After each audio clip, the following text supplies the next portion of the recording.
Hello friends, कैसे हैं आप सब? आई होप सब अच्छे हैं। तो यूँ हँसते रहिए, मुस्कुराते रहिए। तो चलिए, स्वागत है एक बार फिर से आपके अपने YouTube channel Vicky study classes में। जो हमारा आज का जो टॉपिक है वो है भारतीय मुद्रा। तो पहला प्रश्न है कि 50 रुपए के नए नोट पर जो है पीछे की तरफ किसकी आकृति बनी हुई है? तो वह है हम्पी के रथ की। जैसे 20 रुपए के जो नए नोट है उस पर किसकी आकृति बनी हुई है? तो वह है एलोरा की गुफाएं।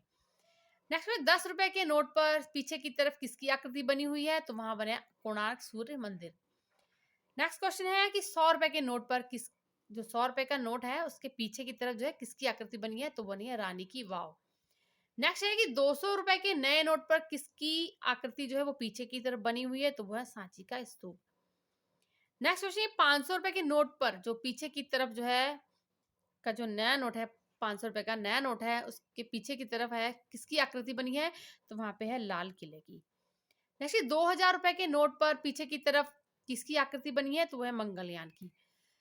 नेक्स्ट उसकी 1 रुपए के नोट पर किसके हस्ताक्षर होते हैं? तो होते हैं वित्त सचिव के। यहीं पर एक क्वेश्चन ये बनता है कि 1 रुपए का जो नोट है वो जारी कौन करता है? तो जारी करता है वित्त मंत्रालय।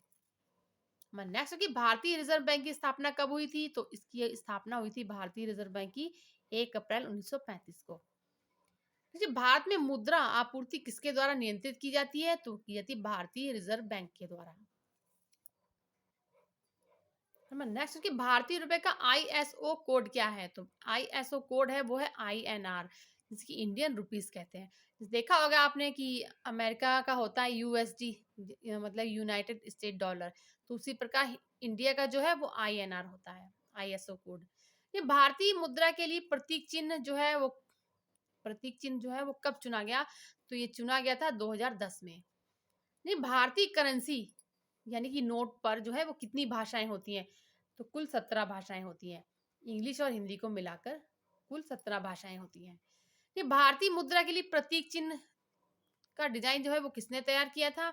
तो ये तैयार किया था डी उदय कुमार ने। ये भारत में सिक्के जारी करने के लिए कौन अधिकृत है? तो वह वित्त मंत्रालय है।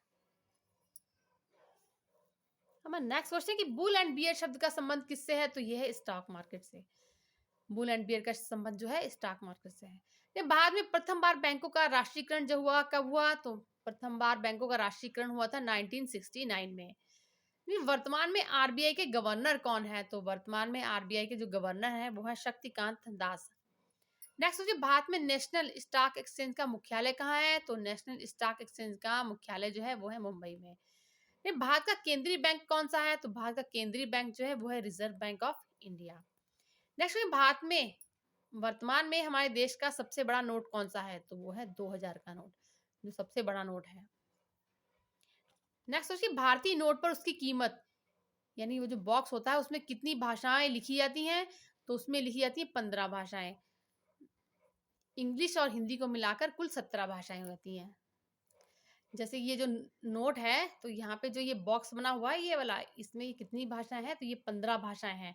अगर आप हिंदी और इंग्लिश को मिला लें तो ये 15, 16 और ये 17 भाषाएं हो जाएंगी। यहाँ पे प्रश्न का उत्तर ये है। नेक्स्ट, प्रथम बार सिक्के पर रुपए का साइन जो कब छापा गया था? ये साइन जो था ये सिक्के पर कब छापा गया था? तो ये है 2011 में। ये भारतीय नोट किस कागज के बने होते हैं? तो ये कॉटन के बने होते हैं। भारतीय नोट जो है ये कॉटन के बने होते हैं। नेक्स्ट सोचिए, सरकार द्वारा पुरानी मुद्रा को समाप्त कर नई मुद्रा चलाना क्या कहलाता है? तो वो है विमुद्रीकरण। देखिए, भारत में नोट जारी करने को कौन सी प्रणाली अपनाई जाती है? तो वह न्यूनतम आरक्षित प्रणाली।